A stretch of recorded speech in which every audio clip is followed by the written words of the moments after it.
Okay, I'm gonna stop my share really quick because I need to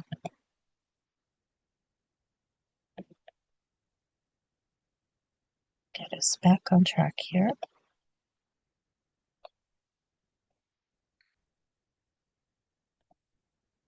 Yes,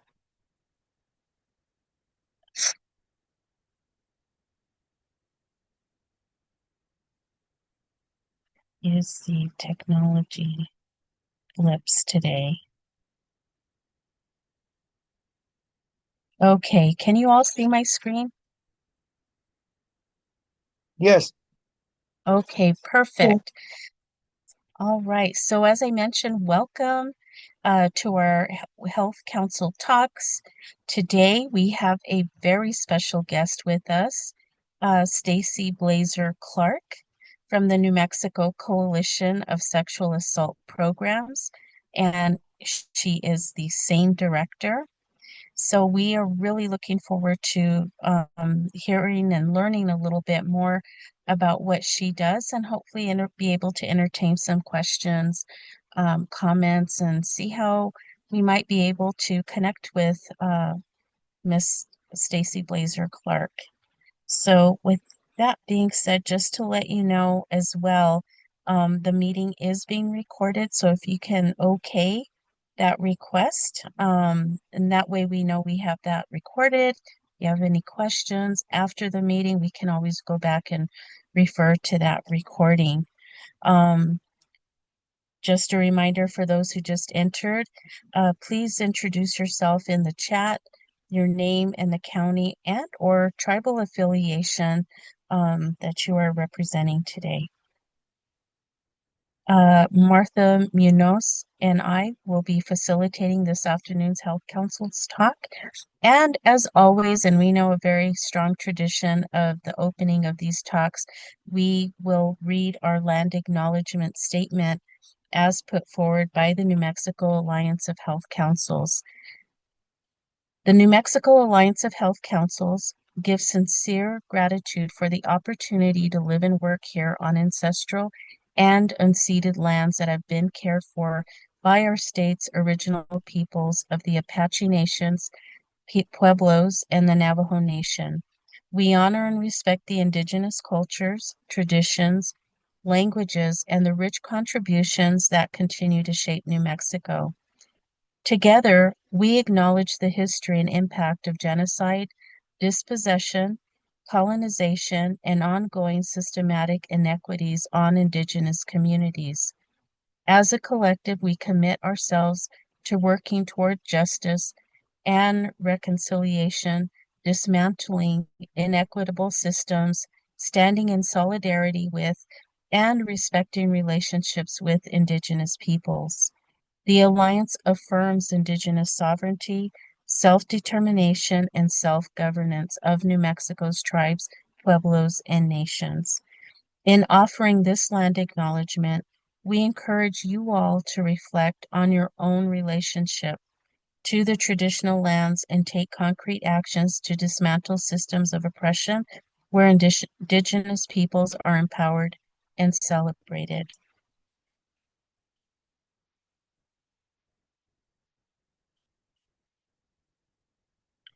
All right.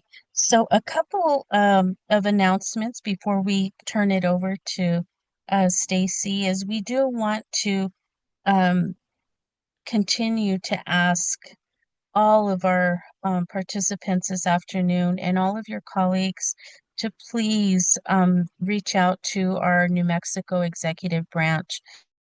We had a really strong showing last week with the statewide meeting and being out and just giving presents to the Roundhouse um, Public Health Day. And we want to continue this effort to fight for you and our communities as we move forward with supporting and advocating for um, finance. So if you could ask the governor and lieutenant governor to work with the Senate Finance Committee to secure the $4 million base funding for health councils, that would be much appreciated. We will all benefit from this funding. Our communities will benefit. And as stakeholders, we know that all of New Mexico is going to be a lot more better off and empowered. So here is the contact information for those that we're asking you to reach out to. Governor Lujan Grisham, um, the phone number is listed here, as well as emailing constituent services at exec.nm.gov. Also, Lieutenant Governor Morales with his phone number listed, as well as two emails to reach out. And if we can get together, gather, and sign our letter of support, the link is listed here on this slide. If you are not able to click on this, we will be happy to copy and paste and put into the chat box so that you will be able to look at the letter and we can gain your support as well as others that work with your health councils. Thank you.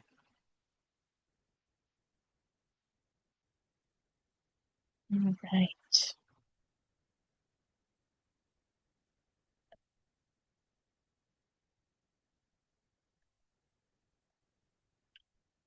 So we have a peer learning opportunity coming up the first and third Wednesday of the month, beginning Wednesday, February 18th. That's just in less than 2 weeks, and that will be from 10 a.m. to 12 p.m. We will be filling out emails and invites so that you can register and get the link to the peer learning opportunities and topics that have been collected for these learning opportunities include Senate Bill 3 on behavioral health supports, policy and advocacy, planning and goals implementation, data tracking and evaluation, leadership development, community outreach and engagement, marketing and communications, and referral and navigation systems. So I think you can see by this list that has been put together and coordinated within the Alliance, really hearty learning opportunities. So please share this with other Health Council members, and hopefully we can make this a great session as well as your input and feedback into these sessions. So thank you. Um, excuse me.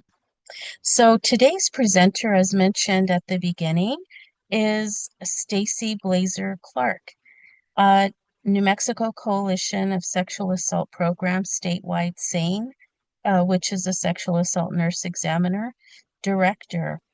Stacy oversees activities, coordination, and support for 14 SANE programs throughout New Mexico, which serve victims of sexual assault, domestic violence, by providing immediate, compassionate, and culturally sensitive medical treatment, as well as forensic evaluation by nurse experts.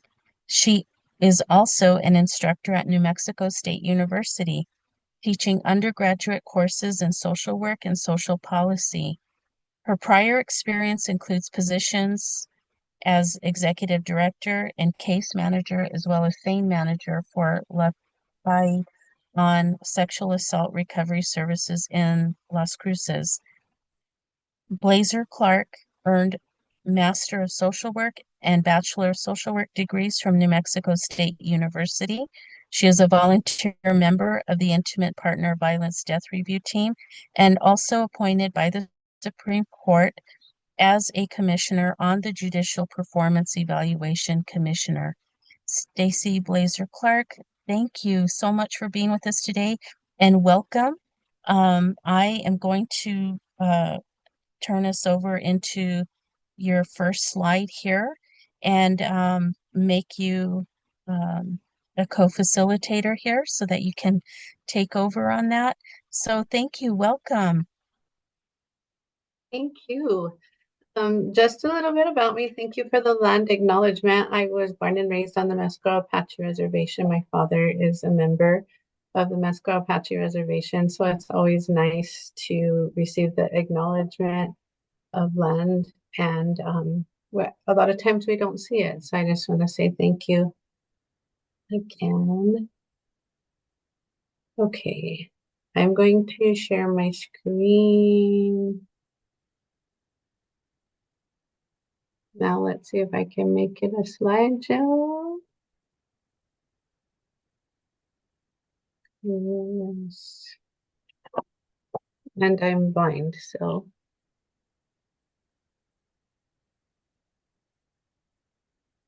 why is it not transitioning?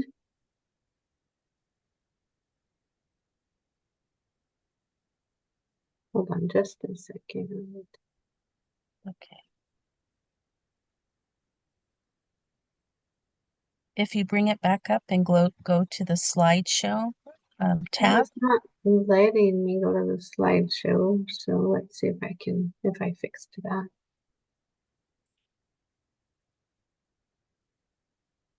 Okay, there it is. So I want to start by saying that I've been in the field about 16 years. I am a licensed therapist, which is kind of ironic because I work in a medical field. But the reality is that I'm a huge advocate of advocacy and the way that it works together. And so as part of my job, you will see some of the slides talk about what that collaborative work means, because I don't think that one should happen without the other. Also, in this presentation, if I'm going over a slide or I'm saying something and you have a comment or a question, don't wait till the end, interrupt me. Let's talk about it. I think that I learn better that way, and I think a discussion is much better than just in lecture form. Okay, so let's start off by what SANE means. SANE is sexual assault nurse examiners, and they are the individuals, SANE nurses, their RNs are higher, and they are the ones that collect what we commonly know as a rape kit for individuals that have been sexually assaulted. We'll talk about what the protocols and things like that look like, because there's some time frames around that. But what we talk about is mainly evidence collection, and the reality is that it's a medical necessity to be able to allow individuals to know that their body is okay after experiencing something traumatic.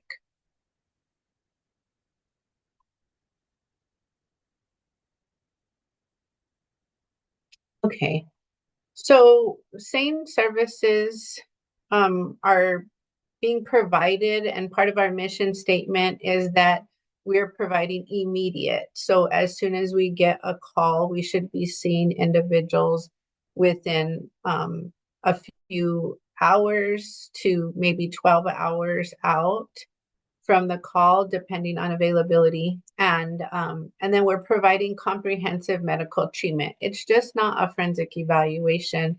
Our nursing staff is trained to be forensic evidence collection, and also trained to assess for other injuries such as strangulation and the need for emergent medical care. So in New Mexico, we do see a pretty wide range of SANE units, but we also see some large gaps in which either our SANE nurses are traveling long distances, or our survivors are traveling long distances. And so part of what we are looking at is that some of these programs serve as programs that are just doing SANE, and what I mean is sexual assault kits only.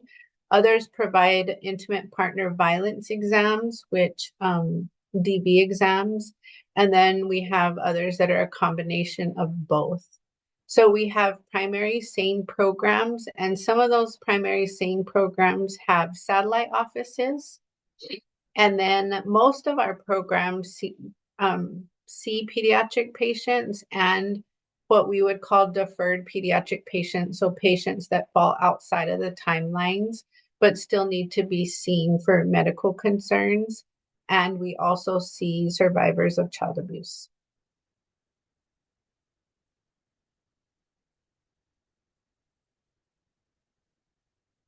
There we go. So what we know is that our SANE nurses have received specialized training to be able to provide this medical care. The specialized training is 40 plus hours of didactic training, and then they shadow other trained SANE nurses for sometimes months. This becomes an obstacle sometimes in our more rural areas because they don't see as many exams as they do like in the Albuquerque metro area. And so sometimes their training can take a lot longer. And so it takes a while to get a SANE nurse trained. And then if the amount of cases do not come in, she has to take some continuing education credits to be able to maintain her competencies within sexual assault. They do evidence collection, which we call a sexual assault evidence kit. And then they also, depending on the situation, will collect a drug facilitated sexual assault kit. So if you live in the Albuquerque metro area, there is a lab there that serves to test all of the sexual assault kits that are collected. If you do not live in the Albuquerque metro area, we have one lab in Santa Fe that serves the rest of the state.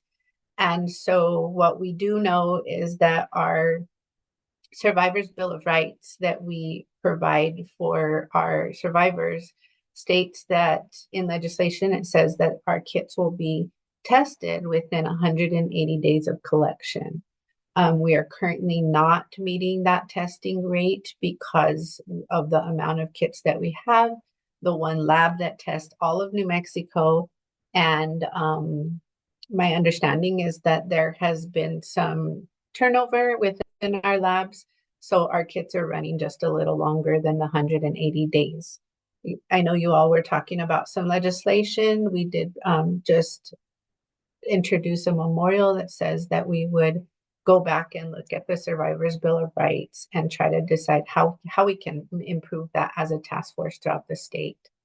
SANE nurses also provide testimony on exams that go to trial. So most of them can be deemed expert witnesses and they are able to testify as to the findings of the exam. And although it is evidence collection and it's DNA based, what we always want to remember is that the medical well-being of our survivors is our priority. And so evidence collection and everything else will come second. We want to make sure that when we are seeing survivors that they are being met with compassion and trauma-informed practices, and that we are aware of any concerns that need to be addressed prior to obtaining DNA.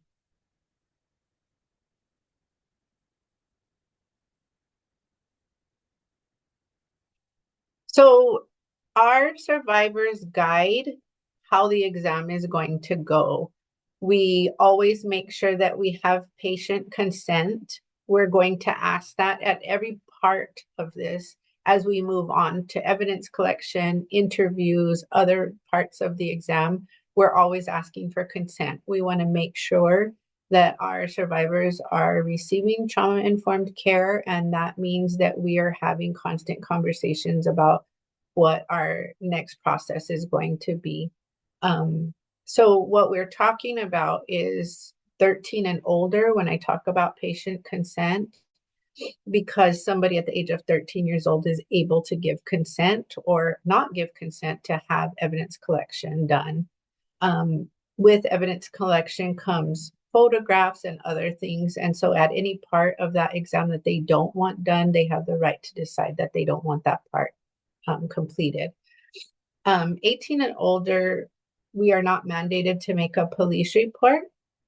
We actually can collect evidence and hold it for up to 2 years in our SANE exam offices and allow our survivor to decide whether they want to make a police report or not.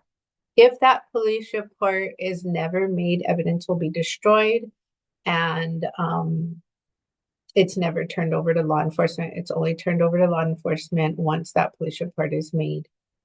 All the work that we do, including providing medications, that is at no cost to our survivors. And we truly believe that the healing process can start with the exam. We know a lot of these cases do not go to court or are not, there is not a police report done, and that's okay. We have wraparound services, we provide trauma-informed care, referrals to counseling, and strong advocacy to make sure that the healing starts at the time that we have contact with our survivors. So all of our programs utilize a tracking system. The state implemented a tracking system in 2019. As kits are collected, they are put into a tracking system by a barcode. Our survivors get that number from that barcode, and they are able to log in and track their kit as it moves from our SANE programs to our law enforcement offices and from our law enforcement offices to the lab. If a kit is not reported to law enforcement, it cannot be tested due to the fact that it's a crime lab and they can only test evidence from a crime. So if there is no crime reported, they cannot test kits. Throughout the state, we do the same training. The New Mexico Coalition of Sexual Assault Programs has established a didactic training and what we call a genital skills lab training. And so every single nurse that is certified through New Mexico utilizes the same training, and we do that to make sure that we are collecting the same medical history forms. Of course, there's some minor modifications depending on what agency it is, but that they are receiving the same competencies. We want to make sure that our programs are meeting monthly and we're sharing updates, challenges, successes. It's how we offer support, and it's how we try to maintain SANE nurses. We know that the work is challenging, and we know that sometimes being able to talk about those challenges or celebrate our small successes is important, because when you see trauma all the time, sometimes the smallest successes really reiterate why you're doing the work. So programs differ in their locations. We only have 2 at the moment that are hospital-based. Everything is community-based, which means that they're in private buildings and they are not connected or located at a hospital. That's intentional. We want to make sure that we are offering the most secure and confidential spaces for our survivors to be able to come in and receive services without feeling insecure or unsafe. Oh. So part of what we're doing is that we are teaming up. Most of our SANE programs are under the umbrella of a rape crisis center. And the reason that we have set up that form is that we want to make sure that our advocates are accompanying every single SANE nurse to an exam. We want to make sure that we are providing not only just a medical portion of the exam, just not the forensic collection, but the emotional support that our survivors need. And our advocates do a fantastic job in knowing the resources in their communities, being able to help fill out forms like the crime victims reparation form to be able to cover expenses that occurred during the sexual assault, and other resources, whether it's food insecurities or shelter. They're very well aware of those services. And so working as a team has become really important.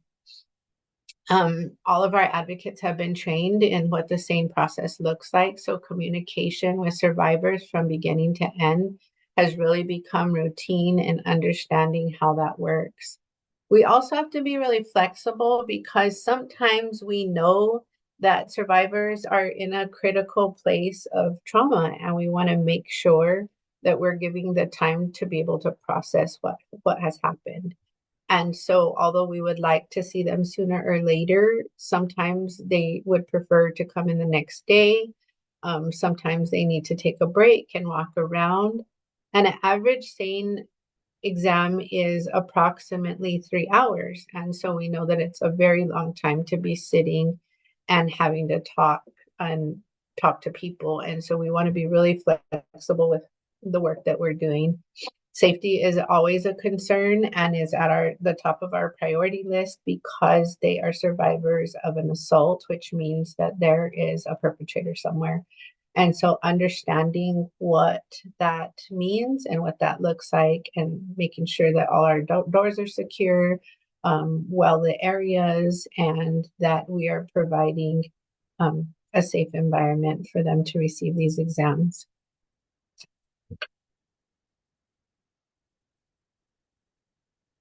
So we do two types of exams, and I just want to give you a little bit of background about what we're doing because they look a little different.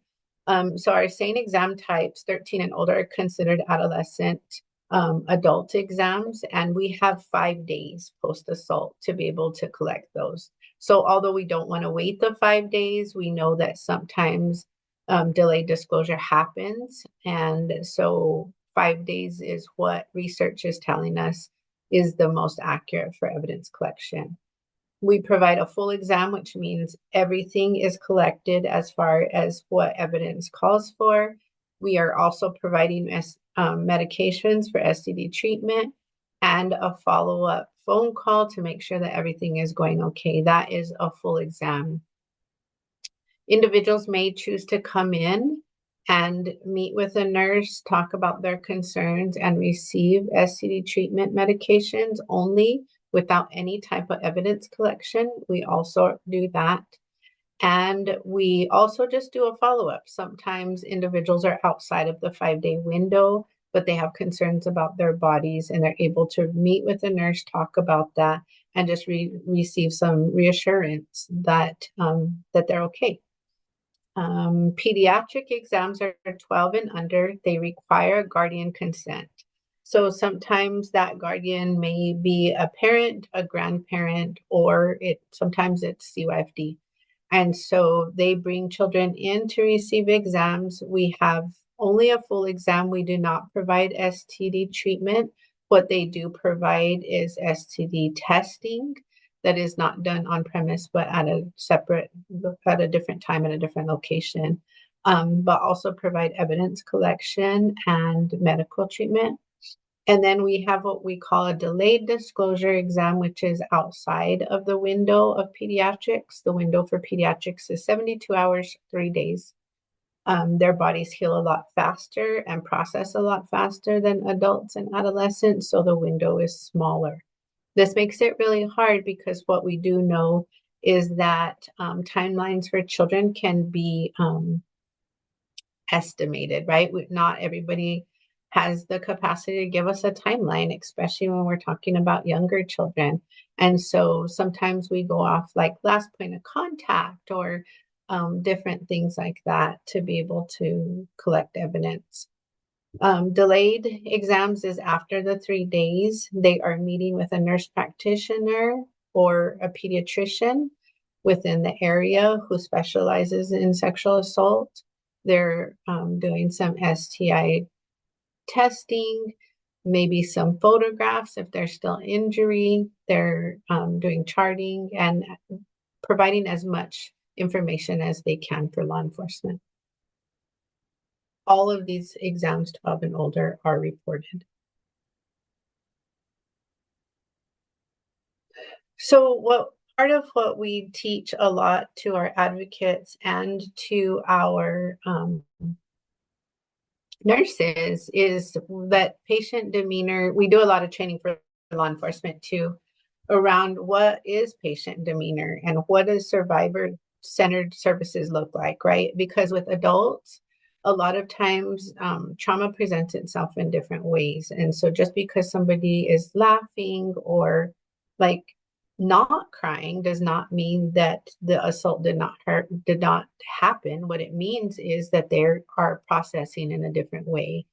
And we have to remember that sometimes we are working with individuals after they've experienced one of the worst things that they'll ever in their entire life. So we check in with patients often. We understand that demeanor changes from 1 minute to another. and sometimes our expectations are not what we're seeing. That's really important for training for law enforcement. In pediatrics, we are also considering what is their age of development. Children are resilient. They a lot of times very engaging, very interactive. Kids can be a lot of fun to work with. As they get older, we do see a change in that depending on what their understanding is as to why they're in our offices. And sometimes that looks like distraction rather than emotion.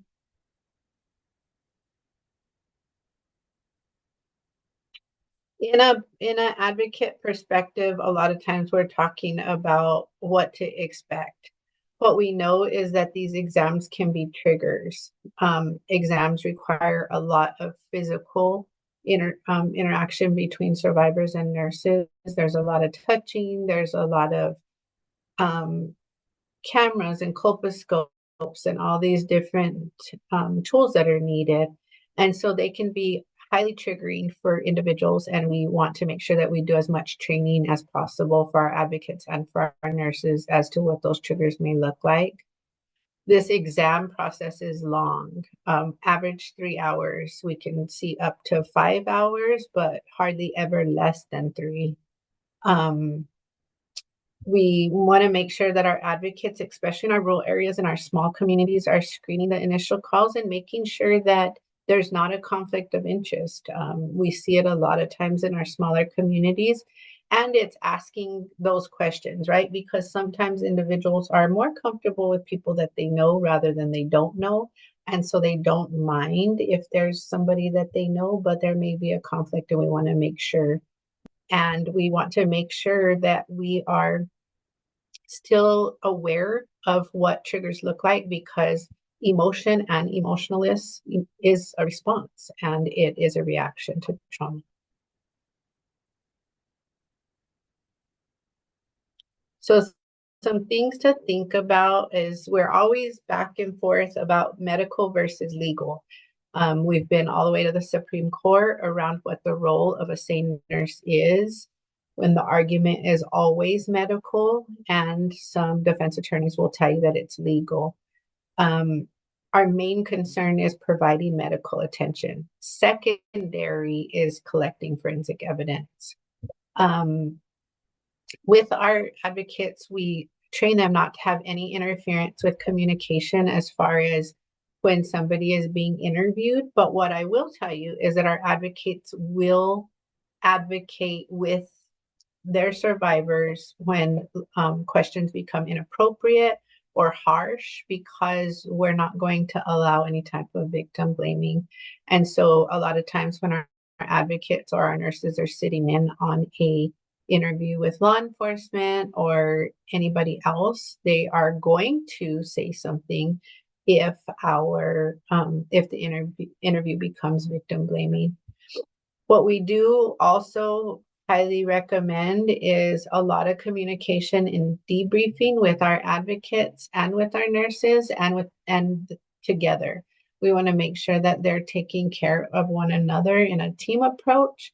These cases are difficult, and we don't ever see the same case, right? It's not like every case is the same. And so we want to make sure that we are in a good mental health place for our team, because that helps provide services for our survivors. And we want to make sure that no matter what happens in our SANE programs, that our survivors leave in a better state than they came in. And sometimes that is no evidence collection. That might be a conversation with a nurse. And as that conversation is happening, they decide that they don't want to move forward with evidence collection, and that's okay. So here's my contact information. I am leaving it here in case anybody ever has any questions, concerns, if you're want to have conversation about where your local SANE program is, if you're interested in maybe taking a tour, contacting your local SANE director. I have all the contact information for that as well.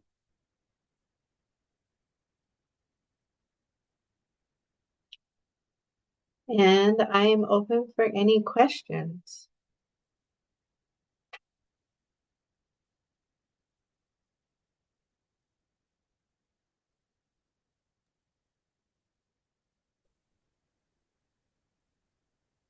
All right. Any questions from the audience?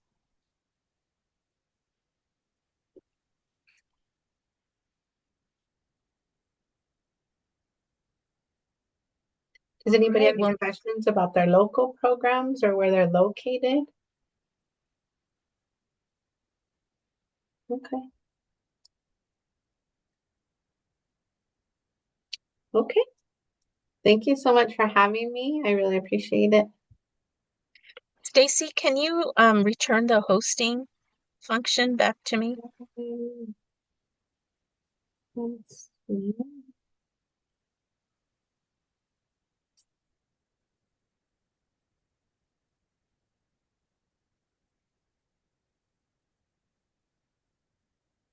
They said they work well with their program in Portales. I love your program in Portales. It is a fantastic program. Um, did that make it the host? Uh, hmm. Do you have the thing about the Portales program is it is one of the programs that travels. They have a nurse and advocate that travel approximately 2 hours one way to meet with survivors at a local ER in which they have secured a private room within the ER that is just utilized for SANE. But the nurse and the advocates travel. Portales covers, they have a Portales office, a Clovis office, and they cover a large part of the east side of the state. So they're pretty amazing.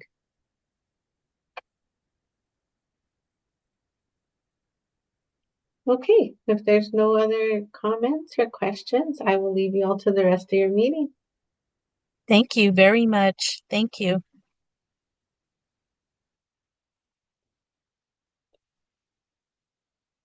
All right. Well, we just have a little more to go right here, so we'll go ahead and carry on.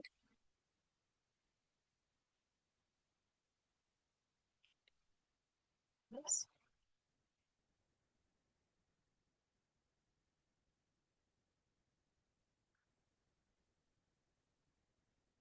Oh my word.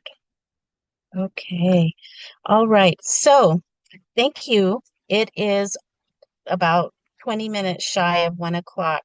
But after this health council's talk, we are asking for participation for a 30-minute health council advocacy huddle. Health councils only. So if you have some time, we'd really appreciate if you could join us. We're just asking for 30 minutes. You can join using the link that is in your calendar invite, or you can direct message Martha or myself right now, and we can get the link posted up in the chat. Brenda, you have a question? Yes. So we received an email at 12:32 from Valeria that she's canceling that meeting because she has to be speaking to um, the House Finance Committee. Um, Okay. and our question is, if we emailed yesterday, should we still email today the same people? That is an excellent question, Brenda, and I do not know the answer to that. I'm happy to find out for you and get back to you by email. Okay, that'd be great. Okay. Are there any other questions? Did everyone else get that same message from Valeria?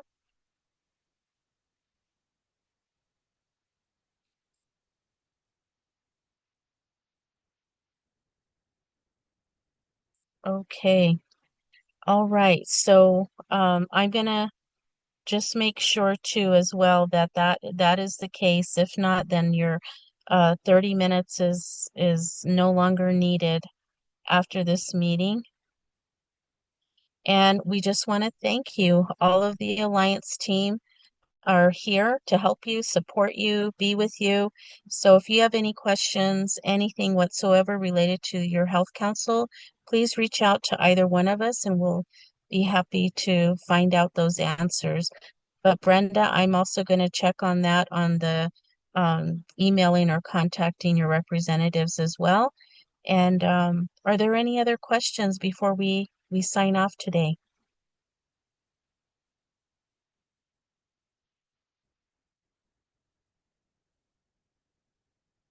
Okay. Well, thank you all for joining. You have a wonderful day and weekend, and we'll be talking to you February the 20th.